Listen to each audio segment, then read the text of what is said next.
Hello, good evening, and thanks for being with us tonight. I'm Blake Burman. So breaking tonight, a new note and a new clue.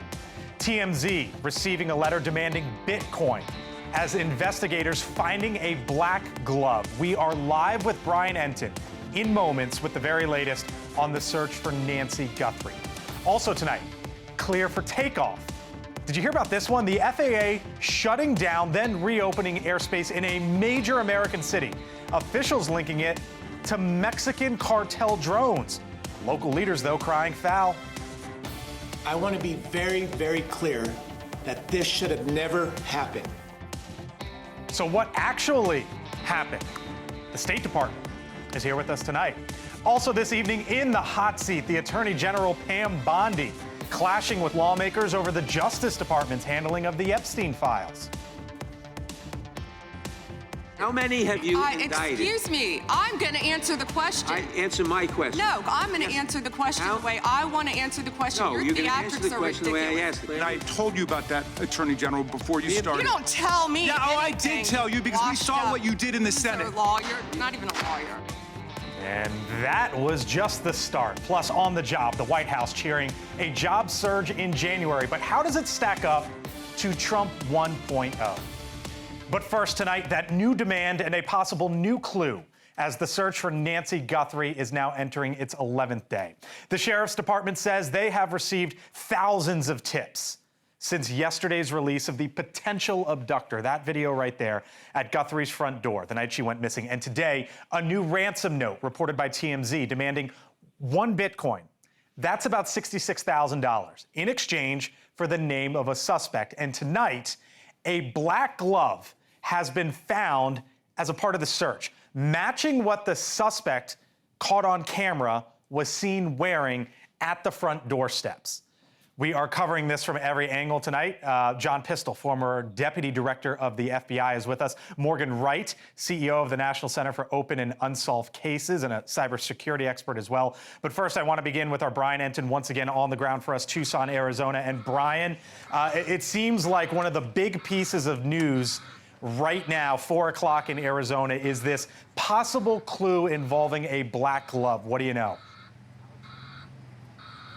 Yeah, absolutely, Blake. We have confirmed that FBI teams found a black glove along a roadway about 1.5 miles from Nancy Guthrie's home, which is where I'm standing right now, that it was bagged and that it has been taken into evidence. No confirmation that it is connected back to the Nancy Guthrie case, but certainly something very, very interesting. And you can imagine the kind of testing that they're going to be doing on that glove very, very quickly. A lot of other activity here outside the home. Just within the last hour, we saw FBI teams moving through.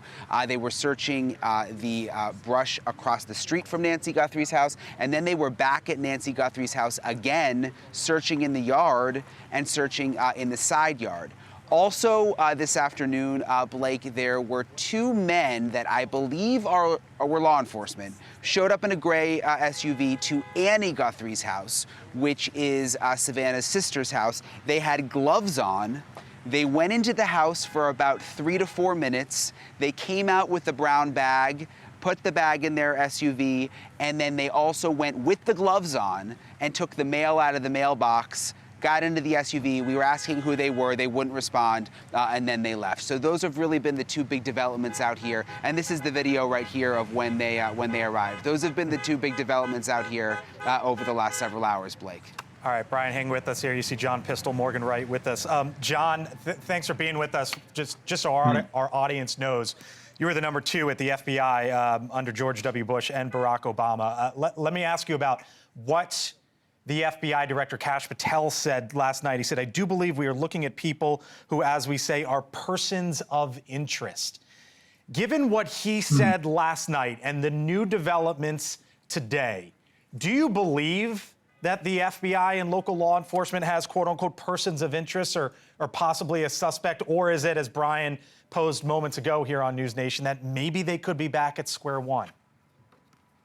It seems that that is an optimistic statement without knowing the facts, obviously not having all the details of the investigation. My hope is that there is at least a, quote, person of interest or clearly a suspect, which is beyond the person of interest. and that they are simply not sharing that information with the media, with anybody else, because they are trying to locate that person, who hopefully then will be able to lead them to Nancy Guthrie's, where she's being held. And so it's all part of the strategy of how do you identify and then locate the person of interest who may lead to the actual abductor, the individual that we saw in the video at the door, and the glove itself that was mentioned. I would be very surprised if that is somehow related to. You don't think it's related? I don't think so. I mean, it's just it would be either very sloppy or an attempt to throw off investigators with just a throwaway. Let me show our audience here. If we can cue up the video of sort of the area that we're talking about here. Brian will give us the context of the area because he's been there for a week and a half now. But Morgan, as this video here is about to zoom in, it's about, as Brian mentioned, a mile and a half away from Nancy Guthrie's home. Here it is. And this is sort of the area in which they are searching. What do you make, Morgan, of that glove that was found today?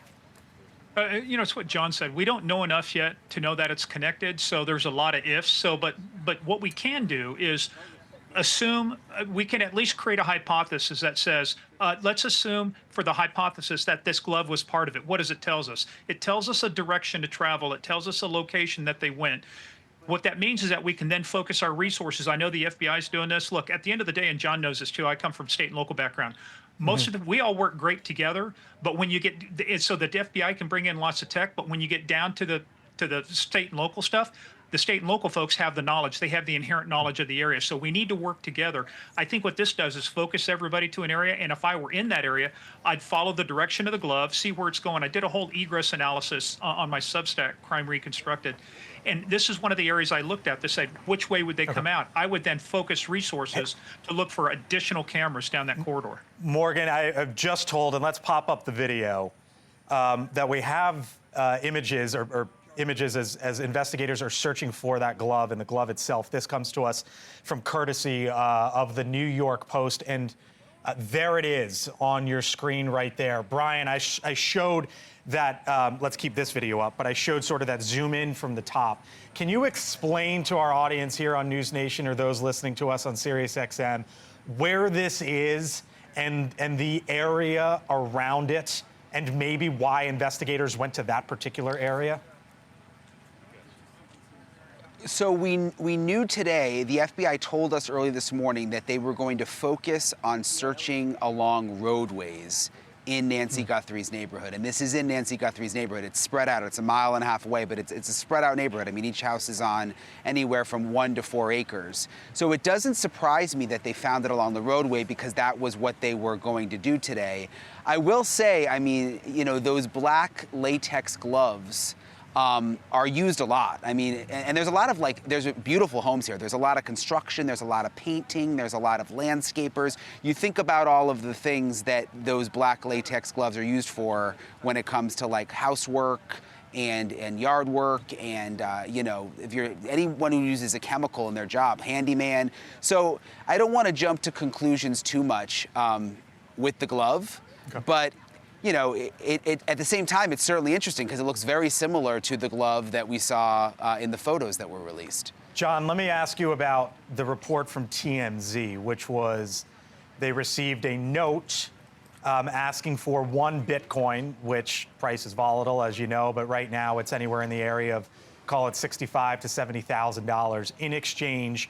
The headline on TMZ is new note demands 1 Bitcoin to rat out suspect. That's the way that they put it. But essentially to give up the information. Do you believe it? You think it's legit or no? Well, I believe that somebody's asking for 1 Bitcoin to get that money, right. But whether it's legit, whether that person has inside knowledge, if you will, I would be suspect of that. And of course, they do the full forensic analysis of that demand. Where did it come from, and how was it communicated? All those things. And before anybody's going to pay anything, I think there needs to be proof of life. We said that from day one, that there's got to be proof of life. Nobody's going to be paying anything, in my opinion, unless there is a legitimate proof of life, not enhanced by AI taking some old conversation of Nancy, or doing something that shows that she is still alive. That's the key to getting this moving forward. Morgan, are you with John there? Yeah, I mean, if you wanted the $50,000 reward, why didn't you just call the FBI directly? Why go and make a public announcement and go to TMZ? And I think what it is, it's a vicarious way to get attention as well, too. I just don't place credibility. You talk about the ransom note. That's my point. Until you get incontrovertible proof of life, we are here. We are like at what cops would call reasonable suspicion. Incontrovertible proof of life gets me to probable cause, gets me up here.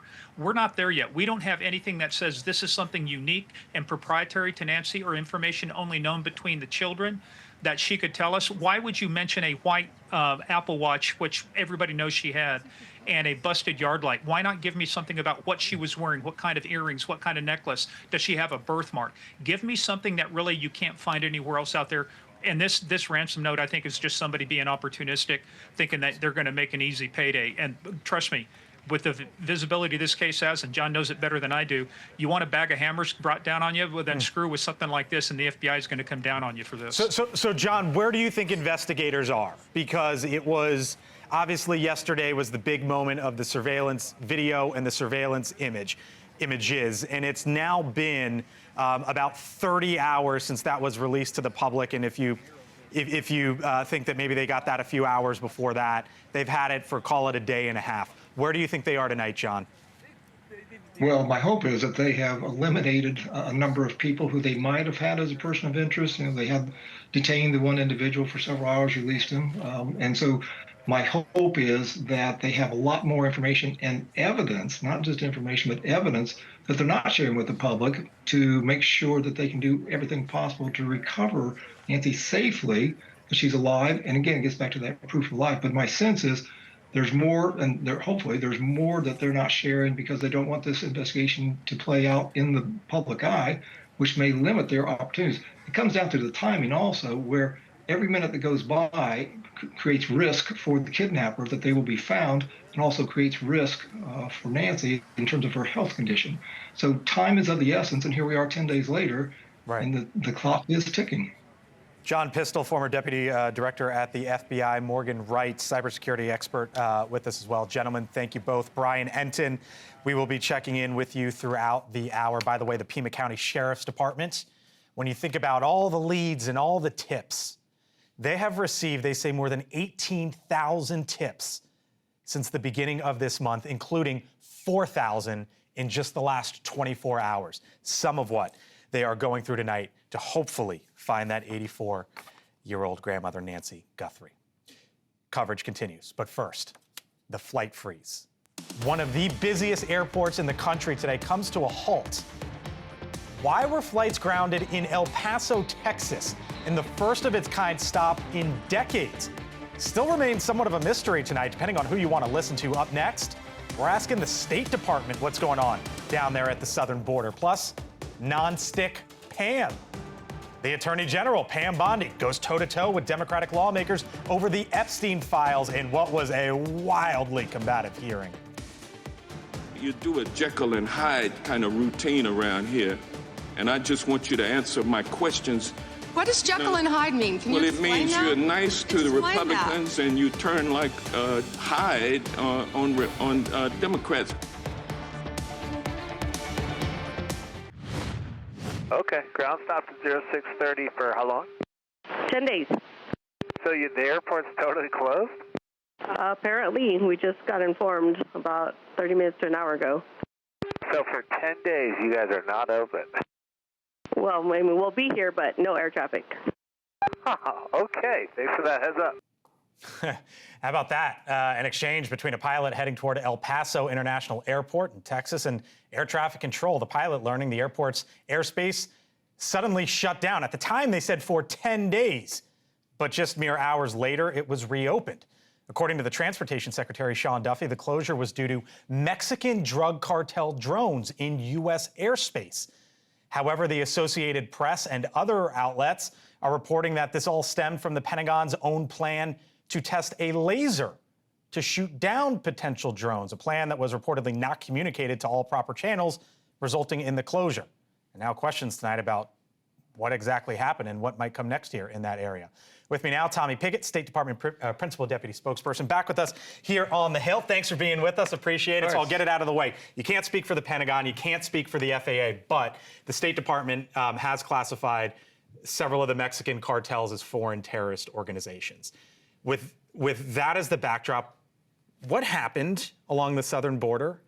Well, I mean, with that as the backdrop is incredibly important. I mean, that opens up a range of tools to address these cartels that have been sending gang members into our country, these cartels that have been sending drugs into our country. The Transportation Secretary speaking to this now. What I can say what's happening on our border is we have the most secure border in U.S. history because of the actions of President Trump, and those designations are part of that. Here was the mayor in El Paso today, and then we'll pick it up. I want to be very, very clear that this should have never happened. This was a major and unnecessary disruption, one that has not occurred since 9/11.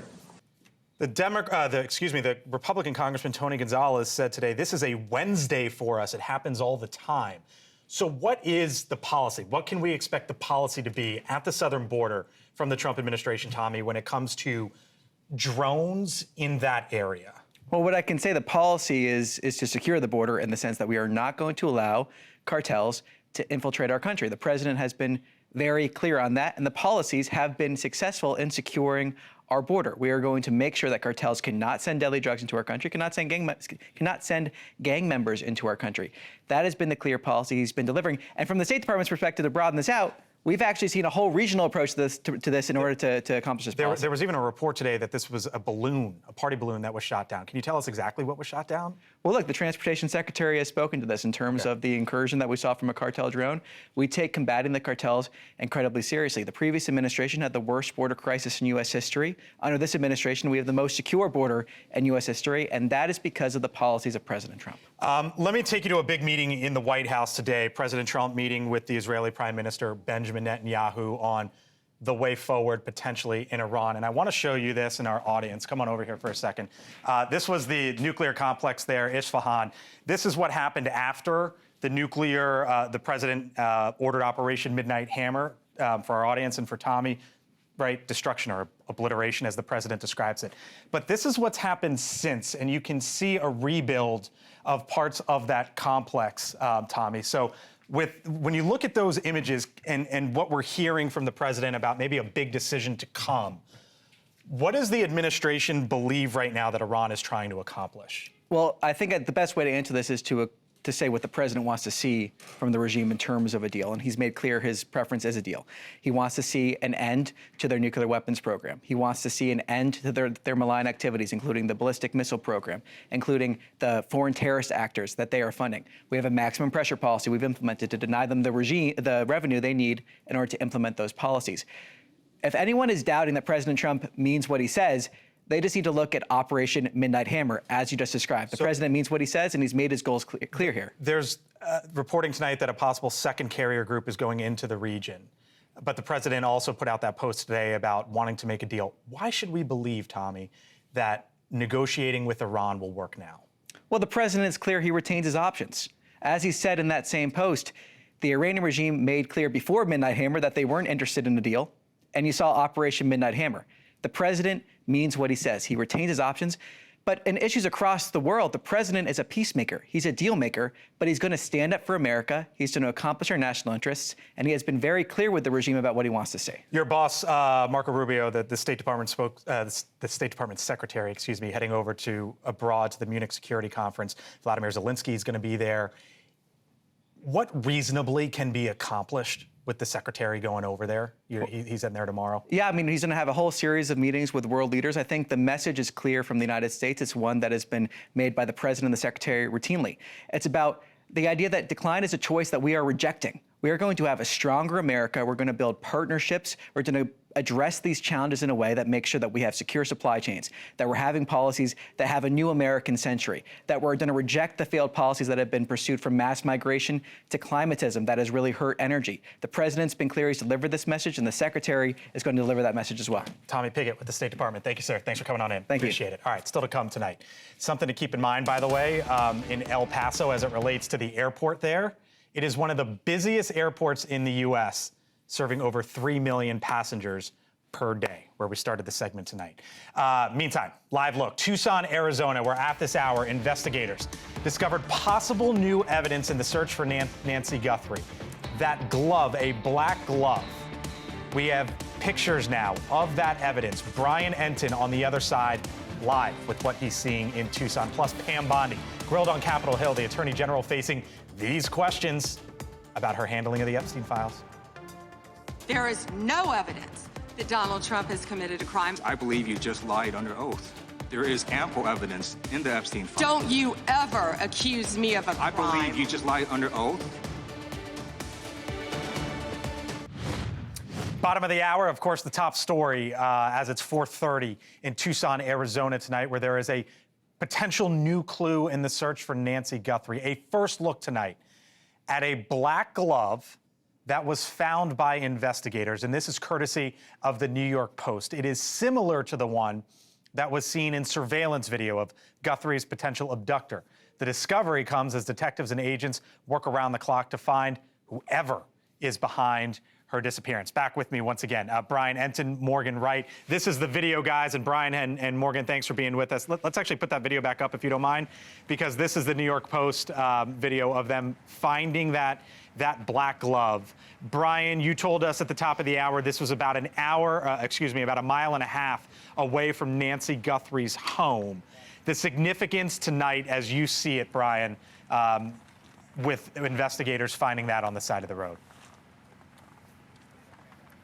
Look, I think it could go either way. As I told you earlier, Blake, these black gloves that are used by a lot of different professionals that are doing housework or construction work or even hairdressers, auto mechanics, all use that kind of black glove. So it could be anything, but it could belong to the suspect. I think it's interesting they bagged it and left. I was wondering if they were almost going to create a scene around it and try to see if they could find any footprints or other evidence. It doesn't seem like that happened. They bagged it up and they moved on, and we've seen them searching up and down these roads all day long. Speaking of scene, what's going on behind you, Brian? What's been happening there at both Nancy Guthrie's house and Annie Guthrie's house as well? Yeah, so here at Nancy Guthrie's, there have been FBI teams that have been out on her street, searching along the roadways, also searching in Nancy Guthrie's yard just about maybe an hour and a half ago, which is something that we haven't seen in days. So that seems significant. At Annie Guthrie's, they were going door to door there earlier, also canvassing the neighborhood yet again. We also saw two men who appeared to be law enforcement. One of them was wearing latex gloves, show up to the house earlier, go in the house, come out with the brown bag, and then also actually check the mail at Annie Guthrie's while wearing the gloves, took the mail out with the gloves on, and then they took off. Morgan, if we back up for a second, it was about 30 hours ago when that first surveillance video and the surveillance images were put forth by the FBI. Then, of course, we know there was that scene last night where they tracked down someone and then let that person go. Then this morning, TMZ reports that they received another note from someone saying, we will give you the name of the suspect if you deliver 1 Bitcoin, which is about $65,000 or $70,000. And then this afternoon, the discovering that black glove. And that's sort of the movement over the last 30 hours. When you stack it all up, where do you think this investigation is tonight? You know, they're farther along, obviously, than they were a few days ago.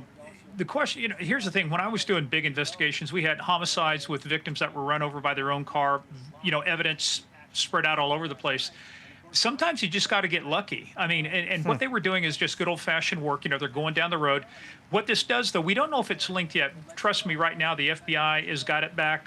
They're going to get it to a lab. They're going to start typing it out, and they're going to start looking for touch DNA. That's one of the reasons why you collect DNA from the family, right? So you'll be able to determine if any of the DNA on that glove belonged to Nancy. We don't know about the suspect yet unless we have donor DNA to compare it to. It'll just be foreign DNA, but if we have hers. But in any event, I would treat this glove as a corridor marker. What I mean by that is, at least let's focus on a potential path out of the area, out of an egress out of the area, and focus on the cameras. There's 3 things that are going to help solve this case: the timelines, the technology, all the data, the forensics around it, and human behavior. So if you kidnap, the other thing I read into it real quick, if there were two people, it's just a hypothesis, one person's controlling, if they threw the glove out, it's out on the passenger side, it's on the west side of the road. If the vehicle is headed southbound, that is potentially an indicator that there are two people in the car. Morgan, the FBI Director Kash Patel said last night, I do believe we are looking at people who, as we say, are persons of interest. Do you believe right now that the FBI has a primary suspect? Like, there's been silence, basically, since they put out that video 30 hours ago. Well, words mean things. I used to teach interview and interrogation, and if you remember the Susan Smith case, she was arrested for killing her own two sons. One of the things that broke the investigation open was her use of the past tense in describing her sons. When Kash, he didn't say we have a person of interest, he has said we have persons. Right, I think plural. they're pretty deliberate about their wording. And so when I look at that, it doesn't mean that they're suspects. It doesn't mean, but it could mean is that maybe some of this, now that they're narrowing and getting the video from maybe cameras along businesses, along these major routes. Look, you may not get many cameras in the residential area, but once you get out onto a flat area, a surface area, major route, where there's not the interference between vegetation into your picture, those cameras are going to do a better job of capturing vehicles. And at 2 o'clock in the morning, 2:30 in the morning, I don't care, you know, there's not as many vehicles out as there is at 2 o'clock in the afternoon. So any vehicle coming by is going to get higher scrutiny. Morgan Wright, thank you so much for the perspective. Brian Enton, we'll be back with you later in the hour as the news warrants out there in Tucson, Arizona. Brian and Morgan, thank you very much. Still to come tonight here on The Hill, the Attorney General, Pam Bondi, gets a grilling kind of from both sides of the aisle today, at least in certain parts, as she was up on the Hill, and a whole lot of questions about the Epstein files. One of the lawmakers there who was talking to the Attorney General will join me later in the show. And today was Jobs Day. We learned exactly how many jobs were created last month. It's a number that Mick Mulvaney is going to tell us on the other side of the break. Did that rise to the occasion from what Trump 1.0 held as the standard bearer? When we return. Here's my 2 cents. News Nation tonight. A fresh, fast-paced, and often unexpected take on the day's headlines. We're going to follow the facts. We're going to ask the hard questions. That is what we're here to do. Jesse Weber Live, tonight at 11 p.m. Eastern. We're doing numbers that nobody thought were possible. The economy is rich. We're the hottest country anywhere in the world, and a lot of reasons. President Trump today at the White House accepting an award from the Washington Coal Club. The comments come as the Labor Department reports 130,000 jobs were added in January. The unemployment rate is ticking down slightly to 4.3%. Full panel with me now, Jessica Taylor, Senate and Governor's editor for the Cook Political Report. Mick Mulvaney, News Nation contributor, former Trump chief of staff in the first administration. And Kurt Bardella, Democratic strategist, News Nation contributor. Gentlemen, hello. Thank you both for being here. Hello, Burman. Jessica, hello. I guess you could look at this, the jobs report today, kind of two sides of the coin. The administration's arguing, look, beat expectations. Yeah, but if people aren't feeling that in their pocketbooks, that's what matters. And we see in poll after poll that voters still do not think that this economy is working for them. They increasingly see this as Trump's economy, not Biden's economy. And Trump's, in our poll tracker at the Cook Political Report that we have been doing, Trump's numbers on the economy are near record lows for his second term. And so, again, if voters are not feeling that at the kitchen table, you can point, the Biden administration fell into this too, pointing towards statistics and numbers and things, but if it's what people are feeling, and that's how they're going to vote. Let me ask the former budget director and the chief about the number. What's your read? A good number. The White House said it was the greatest number ever, so I actually texted with Kevin Hassett at the White House to try and get their take on it. And what they're saying is because of immigration and because of the graying of the workforce, that they only need to create about 25,000 jobs a month to break even on the unemployment rate. And I guess that's fine, and by that measure, 130 is a good number. It's a great number. But I'm not sure it tells you how healthy the economy is. And to your point, you can never tell people they're better off than they feel like they are. So look, it's a good number. There's no question. And we expected something much worse. Peter Navarro was making the rounds yesterday in the media saying expect something really bad. And it wasn't really bad. Did you ever get to a point where you thought 130,000 jobs you'd be saying as a Republican with a Republican in the White House is a good number? Yeah, oh, sure. Really? Yeah, absolutely. No, the because the break even in the first term was about 175. Okay, it just was. We beat it on a regular basis. 175 was what we were looking for. We always told people, don't worry too much about the unemployment rate, because if we're all out of a job, okay, but we're not looking for a job, any minute. Then our unemployment rate is 0. So the unemployment rate really doesn't tell you everything about how healthy the economy is. But 130 was a good number, not the greatest number in the history. Here's Scott, Kurt, I'll get you right in a second, but here was Scott Bessent, the Treasury Secretary, earlier today. I couldn't be more excited in the position we're going to be in, because I think we are in the acceleration phase of, as I said, setting the table for 25. And now I think 26, 27, 28 can be fantastic. So we're happy to campaign on the economy, but we've got to get the message out. That's the admin, Kurt. I got deja vu. It sounds like the Biden White House back in the 2024 election cycle, trying to convince me that the economy is doing great and that the numbers say this and the Bureau of Labor Statistics says that. And guess what? Not a single person at home feels that way. So they're going to have to come up with a better way to message this, because what they're saying right now, the American people heard that spiel before. They didn't buy it. They didn't vote for Democrats for that exact reason. And I think Trump and Republicans have that same problem heading into 2028. Is it deja vu? It does feel like deja vu. I agree with Kurt that, you know, again, you can get caught up in these statistics so much and they can make it in a campaign ad. But if that is not what if people are you better off than you were for 2 years ago? It works on nerds like Mick. You're texting with these guys. Yeah. You used to advise the president. You tell him what tonight? That we got to focus on the policies, because yes, it does sound a little bit like deja vu, and I get that as a Republican. Okay? In fact, I was critical of Biden for the exact same reasons you guys are critical of Trump right now.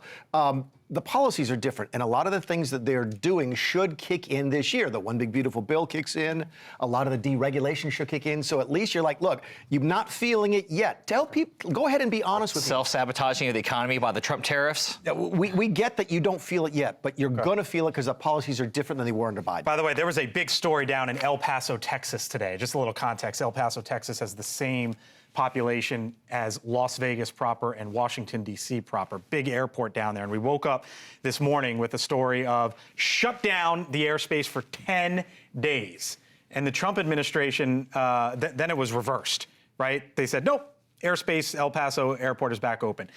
There was reporting tonight that this had to deal with testing lasers to shoot down drones. The Trump administration is saying they neutralized a drone threat, Mick. And it brings into question here, what is the policy going to be of the Trump administration at the border if it relates to Mexican cartels, drones, and America's airspace? I think they're trying to work it out. I think that's what you saw today, is that if it really is a drone, now we've heard reports it could be a party balloon. There's some reports out there that it's a party balloon. Exactly. Which makes it even, gives but that's you even more fine. questions. If you're going to err on the side of safety, I get it. But what they have to realize is there's major economic impact when you do this. You can't go out and say, look, the economy's great. Oh, by the way, we just shut down the 15th largest airport in the country for 10 days. I think they're trying to feel their way through this. They're doing a really good job on illegal crossings on the southern border, doing a great job. Drones, new technology, they're trying to figure out where they're going to be.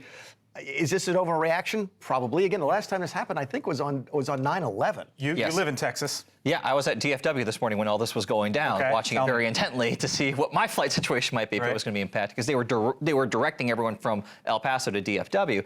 Again, I think this is a communications issue. The local community in El Paso had no idea what was going on. There was cross-communication between the FAA and DOD. If you are running an exercise or running a national security threat analysis of some kind in your closed airspace for 10 days, that warrants a conversation, a multi-agency conversation before you do it. And then if you take it away, all of a sudden, because the story broke and the news was bad, it undermines the case you're making for why you're closing it in the first place. I asked Tommy Pigott at the State Department moments ago what the policy is here. Here's what he told me. What is the policy? What can we expect the policy to be at the southern border from the Trump administration, Tommy, when it comes to drones in that area? Well, what I can say, the policy is to secure the border in the sense that we are not going to allow cartels to infiltrate our country. The president has been very clear on that. The economy, obviously the big issue for the president election time, but it was the border, and today we see it front and center again. If Trump can refocus his immigration policy on emphasizing wins at the southern border, that's a positive for this White House, especially after the scenes that we've seen over the past few weeks in Minnesota.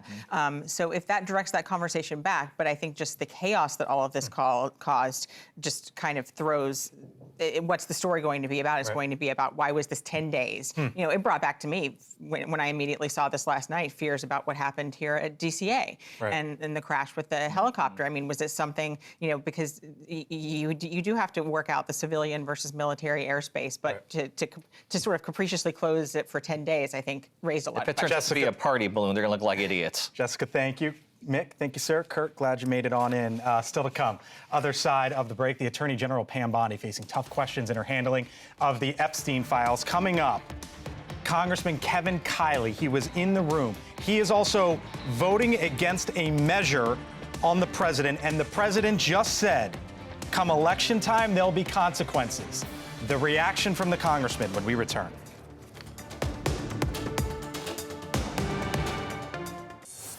How many have you indicted? Excuse me. I'm going to answer the question. Answer my question. No, I'm going to answer the question the way I want to answer the question. No, Your you're going to answer theatrics the are question the ridiculous. way I asked it. Chairman Jordan, I'm not going to get in the gutter with these people. One of the many heated exchanges up on Capitol Hill today between the Attorney General Pam Bondi and Democratic lawmakers during a House Judiciary Committee hearing. Bondi spending much of her testimony on the defensive over her handling and her department's handling, the Justice Department, of the Epstein files. California Republican Congressman Kevin Kiley in the room for the hearing with us live tonight here on the Hill. Congressman, there was a whole lot of that. I probably could play you hours of that sound, but we picked one piece. What did you make of the Attorney General in the room today and her defense?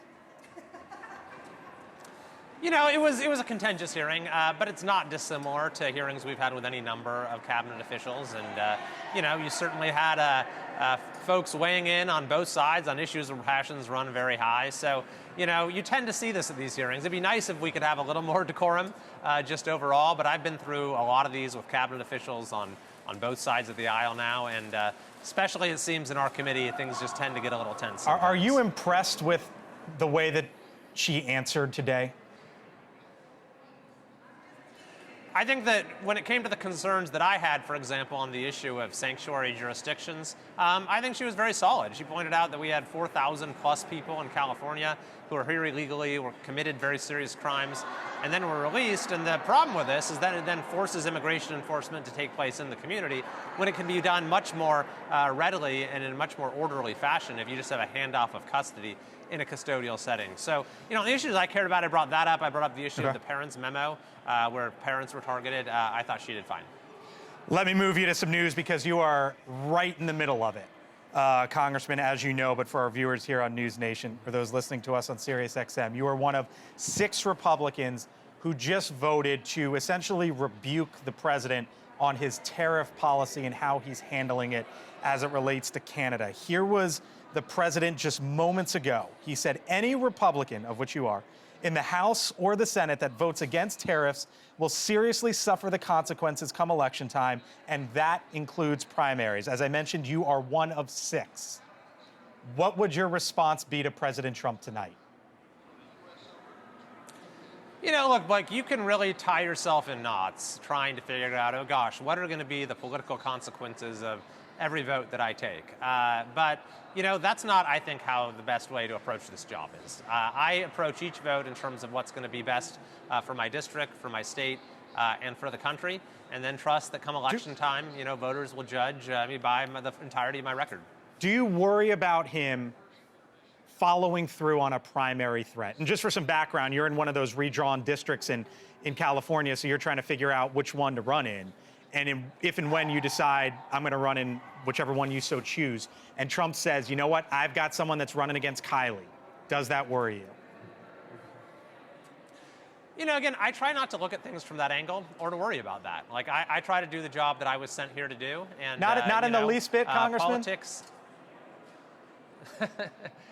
You know, I feel like I'm in touch with what the folks that I represent want. And so that's what guides me. And at the end of the day, they'll judge me based upon the entirety of my record. Potential government shutdown, partial shutdown, I should say, of the Department of Homeland Security. The clock is ticking. Just a couple days away. Do you believe that there is going to be a resolution by then or no? I hope so, because it makes no sense to shut down, TSA, FEMA, the Coast Guard, among other aspects of the Department of Homeland Security. And we had a bipartisan bill on this. And so, I think there is a potential here to come together and reach a deal on important reforms to focus the mission of Immigration and Customs Enforcement while addressing those detainer issues that I mentioned before. The problem is we had 2 weeks to do it. So it may be necessary to have a little bit of an extension and then have a deal come together.